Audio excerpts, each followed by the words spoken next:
आपके एक शिष्य हैं धीरेन्द्र कृष्ण शास्त्री जी। वो आजकल जातिगत श्रेष्ठता खत्म करने की मुहिम पर निकले हैं। अभी वो भी वृंदावन आने वाले कुछ समय बाद। देश के अलग अलग जहाँ मार्च निकालते हैं वो कहते हैं कि जाति में श्रेष्ठता खत्म होनी चाहिए। आप अपनी जात पर गर्व कीजिए लेकिन किसी को छोटा मत समझिए। आप उनकी मुहिम को कैसे देखते हैं? ये तो मेरी ही शिक्षा उसको दी है जी। मैं कभी भी जातिवाद के पक्ष में नहीं रहा और ऊंचे नीचे के पक्ष में नहीं रहा। जी। ब्राह्मण वर्ण भगवान के मुख से प्रकट हुआ, क्षत्रिय वर्ण भगवान की भुजा से प्रकट हुआ, वैश्य वर्ण भगवान के जंघे से प्रकट हुआ और शूद्र वर्ण भगवान के चरण से प्रकट हुआ।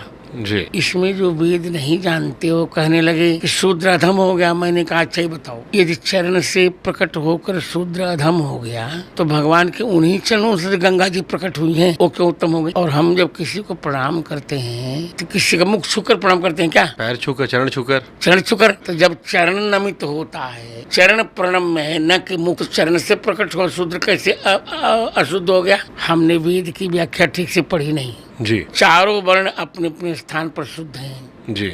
पवित्र हैं। जो रामकृष्ण को मानता है वह पवित्र है। हमने कभी किसी को छोटा नहीं माना। यहाँ तक कि निषाद को राघवेंद्र जी ने गले से लगाया।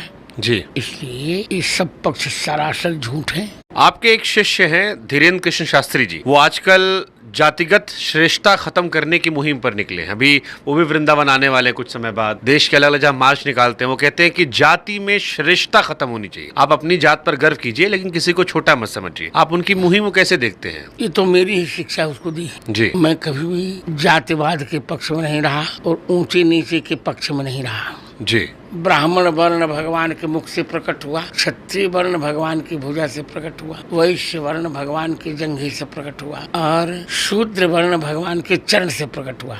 जी। इसमें जो वेद नहीं जानते हो कहने लगे कि शूद्र अधम हो गया। मैंने कहा अच्छा ही बताओ, यदि चरण से प्रकट होकर शूद्र अधम हो गया तो भगवान के उन्हीं चरणों से गंगा जी प्रकट हुई हैं, वो क्यों उत्तम हो गई? और हम जब किसी को प्रणाम करते हैं तो किसी का मुख छूकर प्रणाम करते हैं क्या? पैर छूकर, चरण छूकर। चरण छूकर। तो जब चरण नमित होता है, चरण प्रणम में है, न कि मुख। चरण से प्रकट हुआ शूद्र कैसे अशुद्ध हो गया? हमने वेद की व्याख्या ठीक से पढ़ी नहीं। जी। चारों वर्ण अपने अपने स्थान पर शुद्ध हैं, जी। पवित्र हैं। जो रामकृष्ण को मानता है वह पवित्र है। हमने कभी किसी को छोटा नहीं माना। यहाँ तक कि निषाद को राघवेंद्र जी ने गले से लगाया। जी। इसलिए ये सब पक्ष सरासर झूठ है।